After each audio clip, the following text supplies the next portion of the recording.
Hey guys, Mr. Catlin here with your virtual lesson 4.7. We're looking at percent increase and decrease.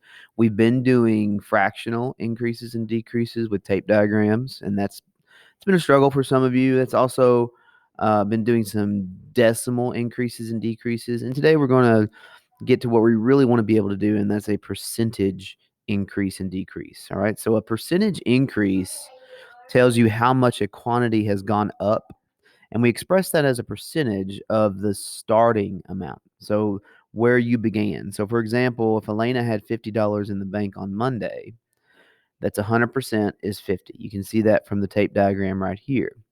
She had $56 on Tuesday. So that's an increase. She went up $6 from 50 to 56.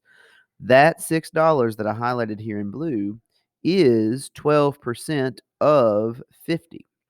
All right. You could find that by doing 6 divided by 50, and it would tell you that it's 12%. But we show that that is a 12% increase, which makes a total of 112% of the 50 that started with. Okay. So that's a percentage increase. So let's look at an example that I worked out for you to kind of connect it to our double number lines and also connect it to our tables from last week, because those were two of our favorite strategies. All right, so let's say that a cereal box says that it contains 10% more. You've seen those, like those value bags or boxes that say this one contains 20% more, or 30% more, or 10% more. Originally, so in the beginning, 100%, the original number was 20 ounces of cereal. So I notated that with my double number line. Percent is 100%. It was 20 ounces. Okay. How much cereal does the box come with now? So after a 10% growth, notice that I went up 10% from 100 to 110. All right. And I showed down here that 10% of 20 is 2. You all should be able to find what 10% of a number is by using your percentage skills. All right. And so I increased that 20 by 2 to show that it went up by 10%. You can also see that over here in the table that I made for it as well. You know, if 100% is 20, then my constant was 0.2. So 10% is 2, which you can find by doing that or other ways. And so that means that 100% or 10% more than 100 is 22. And all of those have the same constant of proportionality. And we should be able to find that growth by finding the 10% and then adding it. Or we're going to show you a shortcut to that later in the video. All right, so let's move on to an decrease. That was an increase type of problem. Let's look at a decrease type of problem. So a decrease tells you how much the quantity went down, expressed as a percentage from the starting amount. Okay, so for example, if a store had 64 hats, so 48 plus 16 is 64. That's 100% was 64 on Friday. And then they had 48 hats left on Saturday after they had sold some hats. So you can clearly see that they went down by 16 hats by simple subtraction, right? So they lost 16 hats. Now they have 48. But that 16 out of their 64 is actually representative of a 25% loss. They lost a quarter. If you broke this up into quarters, they lost a quarter of what they had in their inventory. So that's 25%. So let's look at another example of this that I created with a double number line and table. So the price of a shirt is $18.50, but you have a coupon that lowers that price by 20%. So they're going down 20% from the original. What is the price of the shirt after using the coupon? So you can see that my 1850 was my 100 that I set up in my double number line, and I wanted to go 20% lower. So I went down 20% to 80%. And that turned out to be $14.80. But here's how I found that number. What I did is I knew that 100% was 1850. So I found out that 20% was $3.70. I could actually write that over here. 20% is $3.70. So you could take that 370 and deduct it from 1850. Or a more clever way to do this is to do the 20 taken away from the 100 in your table and know that 80% and find that constant of proportionality. I didn't write down what the constant here is, but there is a number that will multiply you over to get all of those. And you can find that by simple division. Sometimes it comes out nice. This one might not come out super nice because the numbers are such a long decimal. But you can use that strategy to find out what that 20% loss was. And you can see it's about a fifth of it. You could also do it that way too. I broke this up into 1, 2, 3, 4, 5 equal parts from the whole 1850, right? 20, 40, 60, 80, 100. There's 5 equal parts there. So you could even do 1850 divided by 5 to find that $3.70. That's another strategy using the double number lines. Can you use that to help?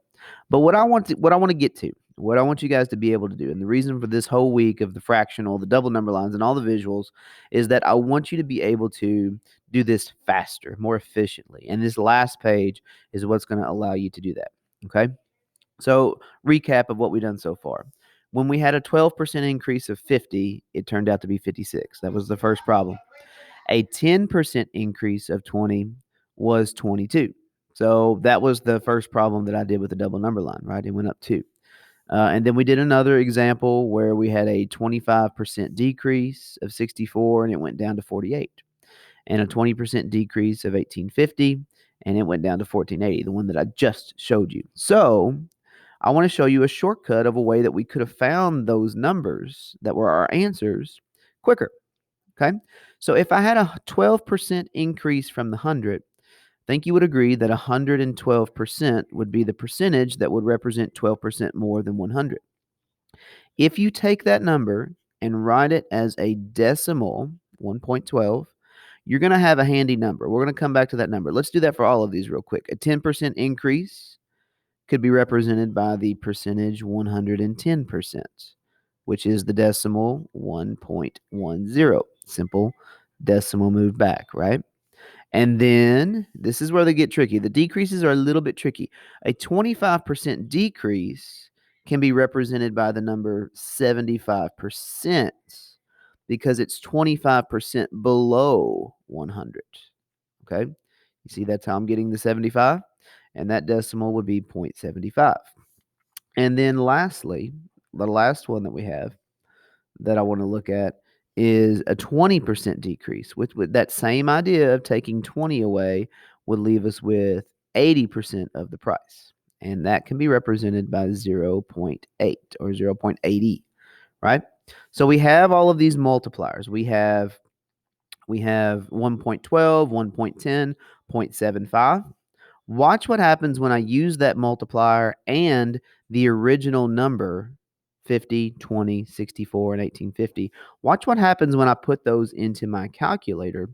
You're going to see that this is a shortcut that I want you to use. If I'm increasing 50 by 12%, I can take the number 50 and multiply it by 1.12, 112% in decimal form. And look what it gives me. It gives me that 56 that I have the change that I found with the double number lines. So much faster. A 10% increase on 20, well, I can just take the number 20, the original 100%, and multiply it by 110% in decimal form. Look, it gives me that 22 that I need from that problem, right? Let's do another one. Let's do the next one. It's a 25% decrease. Remember, that was represented by 0.75. So I could do 0.75 times my original number, which was 64. And guess what's going to come out? My 48, my drop of 25%. And then lastly, the most difficult one, I think, was the 20% decrease, which you should know by now that's 80%. That would look like this in decimal form. And you can simply multiply that by 1850, and it will tell you the drop of 20% that we saw in the price by the coupon to $14.80. You can see that on the calculator there. So it's such a fast way to be able to do these problems. I want you guys to have this efficient way to change these numbers by percentages. So let's do some quick, now that we see the pattern, let's knock out some of these multiplier for percent change. Okay. If we're increasing something by 30%, we can multiply the original by 130%, right? Which would be equivalent to the decimal 1.30. If we're decreasing by 15, that means we're dropping 15 down from the 100. And 100 minus 15 is 85%. An 85% multiplier would look like this. We could just multiply the original by 0.85. An increase by 50% would be 150%, which would look like 1.50, 1.5. Decrease by 40, 100 minus 40 is 60%, right? So you could multiply by 0.6. This is a tax situation. This is why a lot of you have used this shortcut before. What's 6% more than 100? Well, that's 106%. So when you move that decimal 2 places, you have a multiplier of 1.06. Your parents probably know that trick. To have a price taxed, you can just multiply it in our state by 1.06, and it will tell you how much you'll pay with tax. A decrease by 75%, you should be able to see why that's 0.25, because 25% is left over of what you pay. And that's all I've got for today. That should help you with your cool down. I know it was a long one today. I apologize, but a lot of good information to hopefully help you out with your assignments. See you guys.